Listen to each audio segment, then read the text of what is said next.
Hello guys, welcome to Help for Code Learning. Just a 1 minute. Yes, everything is perfect. So let me check in this particular tutorial. We are going to learn about the Boolean typecasting, means which type of value is possible to typecast in the Boolean. Okay. So without taking a lot of time, let me take the Boolean function, and inside the Boolean function, first of all, I'm going to provide the true because I just want to check the multiple test cases, multiple input test cases. Okay. And this is only possible when you're going to try a different input. Okay, like if I'm using the false, similarly, I just want to use the integer value like 3.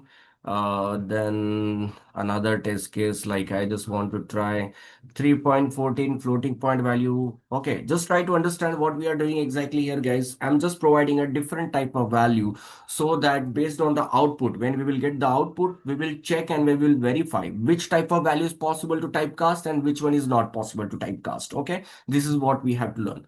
So again, let me put this 3.14, and after that what we can provide, let me provide the string value like a 5. Okay, another one is like I'm just going to use 3.14, like 1.4 in the string. This is what I'm also checking.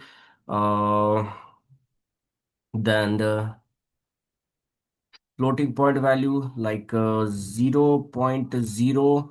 In this case, we will check what output we will get, or if I'm going to provide the value like a 0, okay, integer type of value. So this is enough, I think, right? So let me run and check the output. Okay, so we are getting a Boolean output. First of all, from top side, we are going to check one by one. So true, we are getting a true. Okay, for false, we are getting a false. Okay, for the three integer value, we are getting a true. Okay, so for the false, we are getting a false, right? 3.14, again we are getting a true. Fine. For the integer 5, string 5, we are getting a true.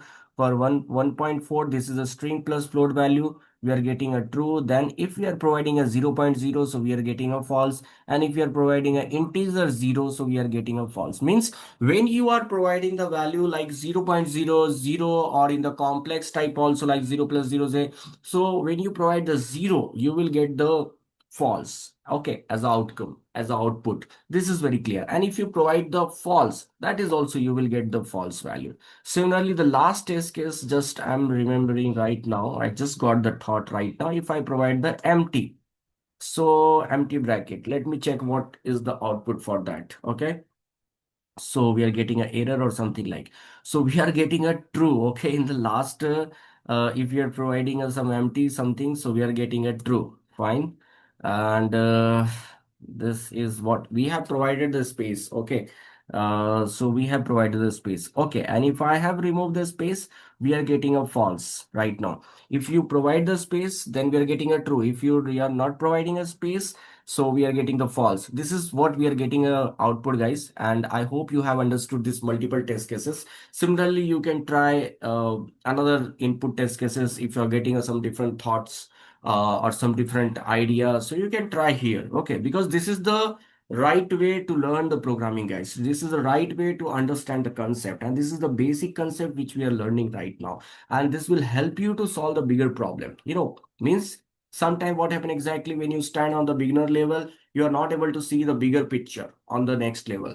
So I'm just trying to convince you that this is very important, and this will help you to solve the problem solve. This will help you in your problem solving also. Okay, so I hope it is done. Yeah, fine. So we'll see you in the next lecture with the new topic. Thank you, guys.